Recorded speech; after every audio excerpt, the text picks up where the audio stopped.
지금 현재 많이 오른 주택의 가격이 조정을 받으면서 역전세가 일어나는 지역도 있고요. 그리고 깡통 전세의 매물들이 늘어난다고 하는데요. 임차인들이 앞으로 선택할 수 있는 최고의 전략은 무엇인지, 그리고 임차인들이 앞으로 어떤 기회를 맞이할 수 있을 것인지. 임성배 TV. 보는가 텐데큰 오늘은 집이 깡통 전세, 그런데 갭 투자를 이란 주제로 이야기를 좀 나누어 보도록 하겠습니다. 이제 현재 깡통 전세가 돼가지고 전세금을 돌려받지 못하는 사례들이 많이 나오고 있죠. 그리고 그러한 문제점들을 개선하기 위해서 노력을 하고 있는 시점이에요. 또한 많이 올랐던 주택의 가격들이 조정을 받으면서 이제 전세가를 위협하는 그런 상황들, 역전세가 나오는 지역들도 일부 국지적으로 있는 것으로 보여집니다. 오늘은 깡통 전세에 대한 부분뿐만이 아니라 앞으로 여러분들께서 임차를 한다거나, 그리고 앞으로 다가올 부동산의 조정, 침체가 만약에 오게 된다면 여러분들께서 큰 기회를 맞이할 수 있을 건데, 그런 기회를 어떻게 준비해야 되는지까지 한번 좀 말씀을 드려보도록 하겠습니다. 이 자료는 주택도시보증공사에서 제공을 하고 있는 전세보증보험 보증사고 추이의 자료인데요. 이제 금액 자체를 보면은 최근에 8월까지 큰 폭으로 이런 사건, 사고들이 일어난 것을 볼 수가 있습니다. 이로 인해서 전세를 살고 있는 사람들, 임차인이죠. 임차인들의 피해 사례가 점점 늘어나고 있고, 이러한 금액으로 인해 가지고 많은 서민들이 고통받고 있다는 것을 알 수가 있습니다. 그러면 하나의 사례를 보도록 하겠습니다. 서울 정로구 전용면적 5구제곱미터 신축 빌라에 사는 직장인 전모 씨는 전세 만료 6개월을 앞두고 속이 타들어간다. 새로 바뀐 집주인과 연락이 두절돼 등기부 등본을 떼어보니 집주인의 세금 체납으로 전셋집에 압류가 들어와 있었다. 그는 아이가 생겨 이사 가야 하는데 보증금을 돌려받기 힘들 것 같다며 한숨을 쉬었다. 여기에서 이 사례에서 봤을 때 굉장히 좀 안타까운 사례죠. 중요한 것은 제가 말씀드리고 싶은 부분은 이제 두 가지 정도가 있는데, 간단히만 말씀을 드리면, 신축 빌라 같은 경우에는 저도 빌라 건축을 많이 해봤지만 신축 빌라 같은 경우에는 공사 기간이 굉장히 짧습니다. 아파트 같은 경우에는 공사 기간이 3년이라고 하는 그 기간이 있지만은 신축 빌라 같은 경우에는 뭐 4개월, 5개월, 6개월만 해도 지을 수가 있어요. 그렇기 때문에 이 신축 빌라 같은 경우에 정말 잘 짓지 않는 시공사가 건설을 하게 된다면 하자가 많을 수 있고요. 그리고 신축 빌라 같은 경우에는 시세 분석이 어렵습니다. 아파트 같은 경우에는 그래도 많은 사례들을 통해 가지고 이제 아파트의 가격을 책정하기가 쉽지만, 신축 빌라 같은 경우에는 가격을 정확하게 책정하기가 그렇게 쉽지가 않기 때문에 이런 신축 빌라 같은 경우에는 전세 가격이 높습니다. 그리고 매매 가격 대비 전세가 비율이 높아요. 그래서 신축 빌라 같은 경우에는 이제 시간이 지난 다음에 경매로 진행하게 됐을 때는 역전세로 인해 가지고 내가 가지고 있는 보증금을 못 받을 수 있는 경우가 많아요. 그래서 여러분들께서도 만약에 전세를 얻게 된다면 신축 빌라보다는 아파트를 얻는 것을 여러분들께서 더 선호할 필요가 있습니다. 또 여기에 보면 세금 체납으로 전셋집에 압류가 들어왔다고 하는데, 여기에서 중요한 것은 내가 만약에 전세를 살거나 월세를 살게 됐을 때는 내가 부동산에 대한 공부를 어느 정도 해야지 내 자산을 지킬 수가 있습니다. 그래서 제가 늘 말씀드리는 게, 청약의 기술을 통해 가지고 내 집 마련도 하면 좋고, 그리고 경매의 기술을 배워 가지고 내 자산을 방어해야 된다. 여기에 보면 세금 체납으로 전셋집에 압류가 들어왔다고 하는데, 이제 전세를 얻을 때 대항력을 얻기 위해서, 우선 변제권을 얻기 위해서 이제 전입신고를 하고 우선 변제권을 얻기 위해서 확정일자를 받습니다. 이제 어려운 얘기는 번외로 하고, 중요한 것은 이렇게 내가 아무런 문제 없이 다 절차를 했는데도 불구하고 경매 비용이라든가, 그리고 세금 체납 중에 국세라든가, 그리고 임금 체납이라든가, 이런 것들은 이제 경매가 진행됐을 때 최선순위로 배당이 됩니다. 이런 부분들은 뭐냐면, 내가 잘못하지 않았는데도 불구하고 이러한 것들, 뭐 세금 체납이나 생각하지 못했던 불가항력적인 요소로 인해 가지고 내가 가지고 있는 전세 보증금을 지킬 수 없는 사례가 생길 수 있다라는 거예요. 그렇기 때문에 늘 말씀을 드리는 것이, 내 자산을 지키기 위해서 뭐 공부를 하는 것도 중요하지만 내 자가에서 내가 살고 있는 것이 가장 안전하다. 지금 현재 전세에 대한 공부가 되어 있고 전입신고를 하고 확정일자를 받고 다 한다 하더라도 이러한 사례들을 통해 가지고 전세 보증금, 내가 한평생 모은 그 전세 보증금을 다 뺏길 수 있다는 겁니다. 그래서 여러분들께서 첫 번째로는 자가 보유를 하는 것이 중요하고 내 자산을 지키기 위해서, 그리고 두 번째는 이러한 부동산에 대한 주택임대차 보호법 같은 경우에는 잘 모른다 하더라도 전세나 월세를 사시는 분들이라면 주택임대차 보호법 같은 경우에는 출력을 해서라도 좀 중요한 부분들을 암기까지는 그렇지만은 여러분들께서 찾아서 볼 수 있는 정도의 그러한 실력을 갖추시면 좋을 것 같습니다. 지금 현재 미국의 중앙은행 기준금리 같은 경우에는 굉장히 큰 폭으로 오르고 있는 것을 여러분들께서 알고 계실 겁니다. 이로 인해 가지고 지금 0.5%의 빅스텝, 그리고 0.75%의 자이언트 스텝까지도 이렇게 금리 인상이 가파르게 되는 것을 볼 수가 있어요. 그리고 최근에 이제 미국에서 얘기한 부분에 따르면 1%까지도 어쩌면 금리 인상을 할 수 있을 것이다 라는 얘기를 했다고 합니다. 이제 이렇게 큰 폭으로 미국의 금리 인상이 되면서 우리나라도 큰 영향을 받을 것으로 예상이 되죠. 지금 보시는 것은 한국중앙은행 기준금리인데요. 우리나라의 금리 역시 큰 폭으로 오르고 있는 것을 볼 수가 있습니다. 앞으로 올 하반기까지도 금리 인상이 또 예견되어 있고 내년에도 지속적인 금리 인상이 이루어질 거라고 합니다. 그로 인해서 지금 현재 많은 사람들이 무리한 대출을 해가지고 무언가 투자를 하거나 또는 무언가 자산을 늘리려고 하기보다는 지금 현재 관망하는 추세에 있는 분들이 많죠. 앞서 살펴본 이런 금리 인상으로 인해서 임차인의 전 월세 선호도 조사에 따르면 이제 2020년도 같은 경우에는 82.1%가 전세를 살았는데, 그리고 월세 같은 경우에는 17.9%의 비율을 차지를 했는데 2022년 같은 경우에는 전세 같은 경우에는 굉장히 큰 폭으로 떨어진 것을 볼 수가 있죠. 57.4%로 비율이 떨어졌고요. 월세 같은 경우에는 이제 큰 폭으로 오르고 있습니다. 42.6%로 오르고 있어요.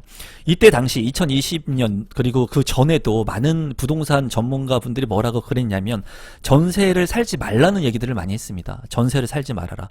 왜 전세를 살지 말아라고 얘기를 했냐면 전세를 살게 됐을 때는 목돈이 묶이게 되죠. 만약에 내가 3억 원의 전세를 살게 된다면 목돈이 묶이게 된다는 거예요. 이 3억이라고 하는 돈을 내가 충분히 가용할 수 있는데도 불구하고 내가 깔고 앉아서 있는 돈이기 때문에 전세를 살지 말고 월세를 살면서 어떻게 보면은 내가 가지고 있는 전세금의 일부를 투자를 하거나 또는 내 집 마련을 하는 수단으로 쓰라고 얘기를 많이 했습니다.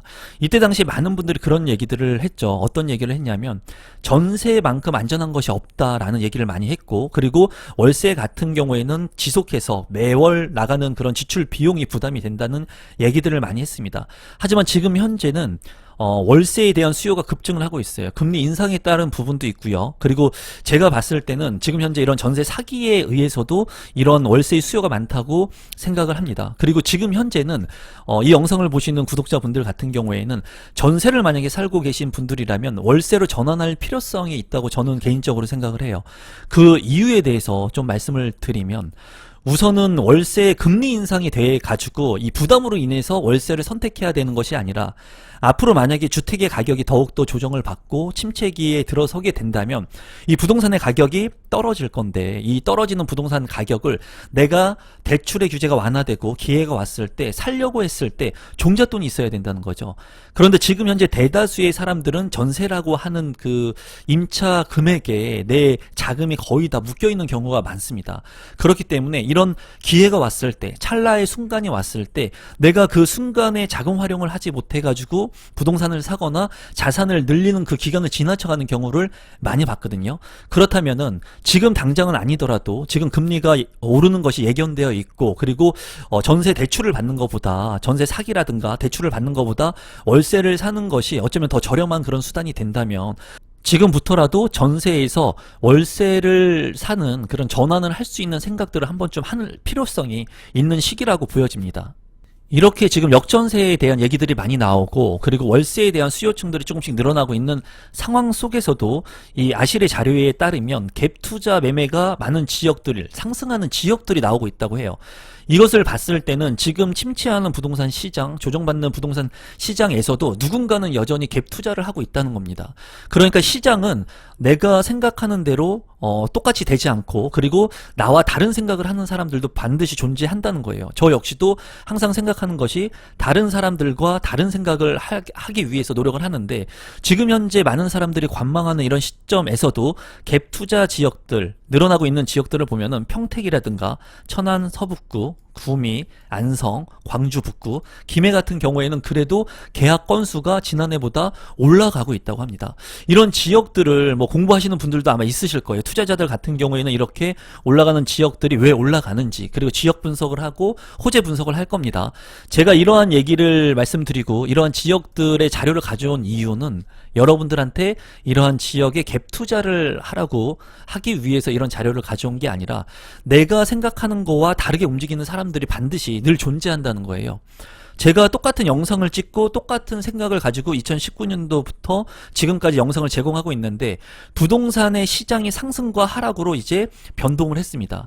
상승장을 했을 때의 댓글의 반응과 하락을 했을 때의 댓글의 반응이 확연히 틀리고요. 제가 전달하는 메시지는 똑같습니다. 제 지론은 똑같은데 받아들이는 입장의 사람들, 그리고 구독자분들 외에 이제 흘러가면서 영상을 보시는 분들이 이제 생각의 차이가 굉장히 많은 것으로 보여져요. 그 생각이 저와 다르다고 해가지고 나쁘다고 생각은 절대 하지 않고요. 저도 그런 댓글들을 보면서 여러분들의 생각, 그리고 저와 다른 생각을 하는 분들은 어떤 생각을 하고 있는지 지켜보고 있습니다.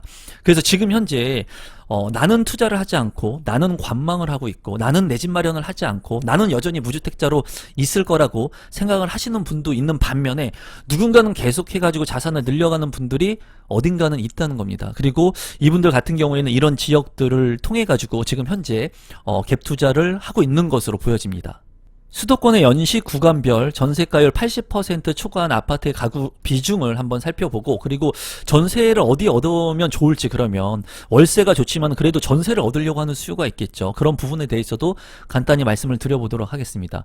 여기에서 보면은 이제 80%를 초과하는 가구 비중을 나타내고 있습니다. 아파트 같은 경우에 보면은 21년부터 30년 이하의 아파트가 전세가율을 80% 초과한 그런 아파트가 많았습니다. 그래서 이 21년부터 30년 된 아파트가 59.6%를 차지했고요. 11년부터 20년 된 아파트가 27.3%. 이제 5년 이하의 신축 아파트라고 할 수 있는 아파트의 전세가율이 이제 0.9%로 가장 낮았습니다. 이 얘기는 뭐냐면, 신축의 아파트, 신도시의 아파트가 대량으로 공급이 되게 된다면 이 신축 아파트의 전세가율은 80%를 초과하는 것이 아니라 낮아지겠죠.